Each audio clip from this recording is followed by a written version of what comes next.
Assalamualaikum warahmatullahi wabarakatuh. Baik anak-anak, kita akan melanjutkan materi mengenai teorema limit fungsi aljabar. Jadi di sini ada teorema yang akan saya sampaikan. Mari langsung saja kita bahas satu persatu. Teorema limit fungsi aljabar yang pertama atau teorema 1 itu adalah jika C dan K adalah sebuah konstanta, maka limit K untuk X mendekati C hasilnya adalah K itu sendiri, jadi K ini adalah konstanta. Nah, sebagai contoh, limit 6 untuk X mendekati 5, maka hasilnya adalah 6, jadi konstanta itu sendiri. Nah, lanjut ke teorema kedua, jika C adalah konstanta dan X adalah variabel, maka limit X untuk X mendekati C hasilnya adalah C. Jadi kita substitusi C ini ke dalam variabel X-nya. Sebagai contoh, limit X untuk X mendekati 3, maka kita substitusikan X di sini dengan 3, sehingga hasilnya adalah 3. Lanjut untuk teorema limit yang ketiga, jika C dan K adalah konstanta serta fx adalah sebuah fungsi, maka limit K dikali fx untuk X mendekati C hasilnya sama dengan K dikali limit fx untuk X mendekati C. Jadi K-nya bisa kita pindahkan di depan limit ya. Jadi yang kita hitung adalah limit fx-nya terlebih dahulu. Nah, sebagai contoh, limit 6 kali X kuadrat plus 4 sama dengan, nah 6-nya di sini bisa kita keluarkan. Jadi 6 dikali limit X kuadrat plus 4 untuk X mendekati 5. Kita kerjakan dulu limitnya. 6 dikali substitusi ya, berarti 5 kuadrat ditambah 4, maka hasilnya sama dengan 6 kali 25 ditambah 4 sama dengan 6 dikali 29. Hasilnya berapa? 174, seperti itu. Untuk teorema yang keempat, jika f dan g adalah fungsi-fungsi dari X dan C adalah konstanta, maka di sini ada limit penjumlahan dari fx dan gx atau pengurangan dari fx dan gx untuk X mendekati C. Maka di sini bisa kita pisah menjadi limit fx untuk X mendekati C ditambah atau dikurangi limit gx untuk X mendekati C. Nah, sebagai contoh ada limit 2x kuadrat min akar 5x plus 1 untuk X mendekati 3. Itu bisa kita pisah seperti ini.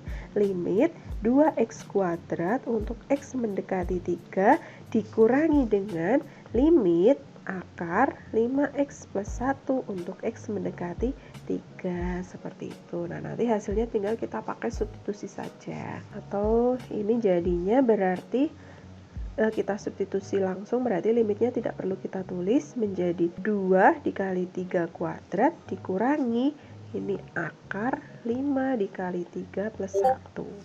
Hasilnya sama dengan 2 kali 9, 18 dikurangi akar dari 5 kali 3, 15 tambah 1, 16. Berarti 18 dikurangi 4 sama dengan 14.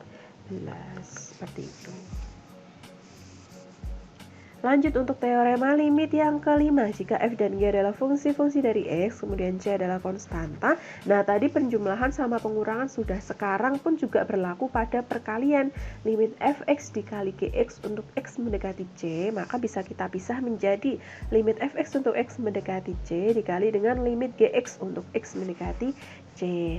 Sebagai contoh, limit 2 dikurangi X dikali X plus 3 untuk X mendekati 5, itu bisa kita pisah menjadi limit 2 min X untuk X mendekati 5 dikali dengan limit X plus 3 untuk X mendekati 5. Nah, setelah itu kita lakukan pensubstitusian menjadi 2 dikurangi 5, kemudian dikali 5 ditambah 3. Hasilnya sama dengan min 3 dikali 8 sama dengan min 24. Seperti itu. Lanjut teorema yang keenam, masih jika f dan g adalah fungsi-fungsi dari X dan C adalah konstanta, maka berlaku limit fx per gx untuk X mendekati C. Itu bisa kita pisah menjadi limit fx untuk X mendekati C per limit gx untuk X mendekati C. Jadi pembagian di sini bisa kita pisah juga. Sebagai contoh ada ini limit 3x plus 4 per 2x min 3 untuk X mendekati 5. Itu bisa kita pisah menjadi limit 3x plus 4, jangan lupa pakai kurung ya, untuk X mendekati 5 per limit 2x min 3 untuk X mendekati 5. Nah, tinggal kita substitusi.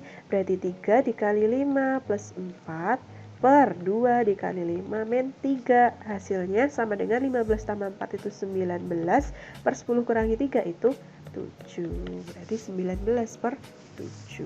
Lanjut untuk teorema limit fungsi aljabar yang ke-7. Jika C adalah konstanta, kemudian F adalah fungsi dan N adalah bilangan bulat, maka limit fx pangkat N untuk X mendekati C itu sama dengan limit fx untuk X mendekati C dipangkatkan N. Jadi kita bisa kerjakan limitnya terlebih dahulu, kalau sudah didapatkan hasilnya baru kita pangkatkan dengan N.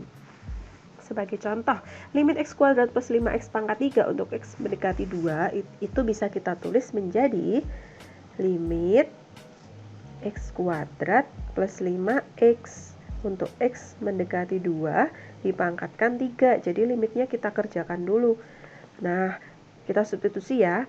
Berarti 2 kuadrat plus 5 dikali 2 pangkat 3. Berarti hasilnya sama dengan 4 plus 10 dipangkat 3 sama dengan 14 dipangkat 3. Nah, ini nanti bisa kita hitung sendiri.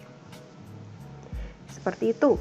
Kemudian teorema yang terakhir atau teorema 8, jika C adalah konstanta, kemudian F adalah fungsi dan N adalah bilangan bulat, maka berlaku. Nah, tadi kan dipangkatkan N, berarti juga berlaku untuk pangkat 1/n atau pangkat pecahan. Kalau pangkat pecahan kan bisa kita ubah menjadi bentuk akar ya. Jadi ada limit fx pangkat 1/n untuk X mendekati C itu bisa kita ubah menjadi limit fx untuk X mendekati C baru dipangkatkan 1/n, atau kalau kita tulis ke dalam bentuk akar menjadi limit akar pangkat N dari fx untuk X mendekati C, bisa kita tulis akar pangkat N untuk limit fx untuk X mendekati C. Nah, di sini ada syarat limit fx untuk X mendekati C-nya harus lebih dari 0. Nah, sebagai contoh, nah, di sini ada limit akar pangkat 3 dari 5x plus 1 untuk X mendekati 2. Ini bisa kita ubah dulu menjadi akar limit 5x plus 1 untuk X mendekati 2. Akarnya akar pangkat 3. Jadi pengerjaannya kita kerjakan limitnya terlebih dahulu. Akar pangkat 3 dari, ini tinggal kita substitusi ya, 5 kali 2 plus 1. Berarti akar pangkat 3 dari 10 plus 1. Hasilnya sama dengan akar pangkat 3 dari 11. Seperti itu. Nah, demikian penjelasan singkat mengenai teorema limit fungsi aljabar. Di sini ada contoh soal yang saya upload untuk referensi sebelum kalian mengerjakan latihan soal. Silakan bisa dipelajari latihan soalnya ya. Saya akhiri, wassalamualaikum warahmatullahi wabarakatuh.